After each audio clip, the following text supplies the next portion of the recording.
de quelle manière la loi parle-t-elle de Jésus-Christ? Dans Luc 24, je pense que c'est au verset 44, dans Luc 24, on peut voir écrit que la loi, les psaumes et les prophètes parlent de notre Seigneur Yahushua, Hamashiach.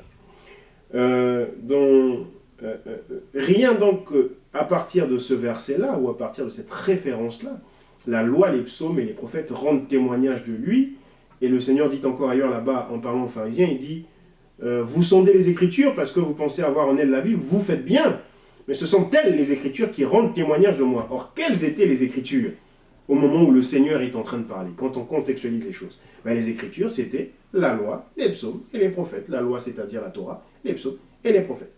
Donc, c'était la Bible, entre guillemets, juive. Mais de quelle manière alors la loi parle-t-elle de Christ? Puisque lui-même Christ dit dans sa chair, il confesse, il dit, mais la loi parle de moi.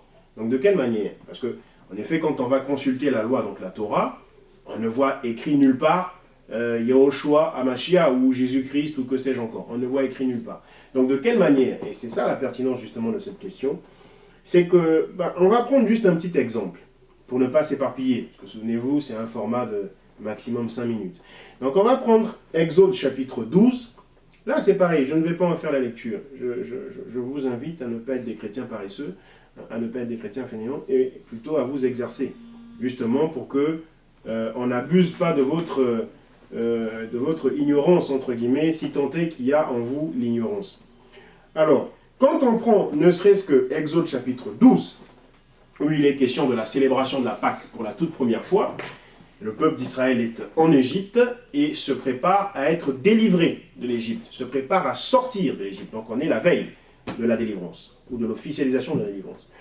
Dans Exode 12, il est question d'un agneau. L'agneau qui doit être âgé d'1 an, l'agneau qui doit être un agneau mâle, l'agneau qui doit être sans défaut, et cet agneau doit être pris le 10e jour du premier mois, qui est donc le mois de Nissan. Et cet agneau doit être immolé le 14 Nissan, c'est-à-dire 4 jours après qu'il ait rendu témoignage qu'il n'avait aucun défaut, etc. Toutes ces choses-là, nous voyons Christ. Toutes ces choses-là, nous voyons Christ. Christ est cet agneau d'1 an. Souvenez-vous que dans le volet doctrine, lorsque nous avions abordé, je crois que c'était le miracle de Jonas, je pense, ou autre chose, enfin bref, lorsque nous avions abordé l'un des volets doctrine, on a fait la démonstration que tout le temps de ministère de notre Seigneur Yahushua, c'était prophétiquement parlant 1 an. C'était prophétiquement parlant 1 an.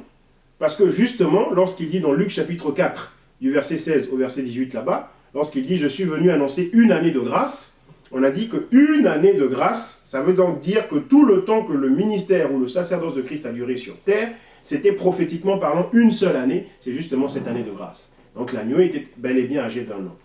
Christ a été pris le 10 Nissan, parce que c'est le 10 Nissan qu'il fait son entrée triomphale à Jérusalem. Pour être justement vu de tout le peuple, et que tout le peuple rende témoignage de lui 4 jours après, qu'il était sans défaut, c'est-à-dire sans péché.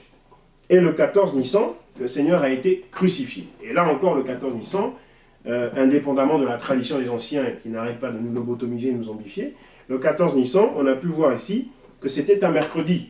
Ça, c'est entre parenthèses. Que c'était un mercredi et pas un vendredi. Donc le Seigneur est mort un mercredi 14 Nissan. Et tout ça, ce sont... la loi en parlait. La loi en parlait et il a montré que de cette manière-là, la loi parlait de lui.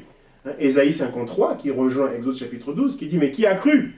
Qui a cru à ce que nous avions annoncé? Il est venu comme un agneau qui ne disait rien, qui ne branchait pas, qui allait à l'abattoir sans brancher, etc. etc. » Donc, pour ne citer que ça, par exemple, de cette manière-là, la loi parle de Christ.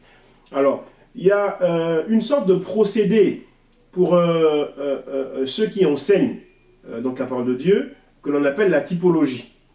Que l'on appelle la typologie, qui est d'ailleurs très intéressante, qui est un procédé où lorsque on apprend à s'en servir, on se rend compte à quel point effectivement la loi, les psaumes, les prophètes parlent de Christ. Parce que la typologie, en fait, nous permet de voir tous les détails, tous les éléments qui, dans la loi, les psaumes et les prophètes, parlaient de Christ sous une forme de loi, sous une forme de commandement, sous une forme de sacrifice, sous une forme... Vous voyez?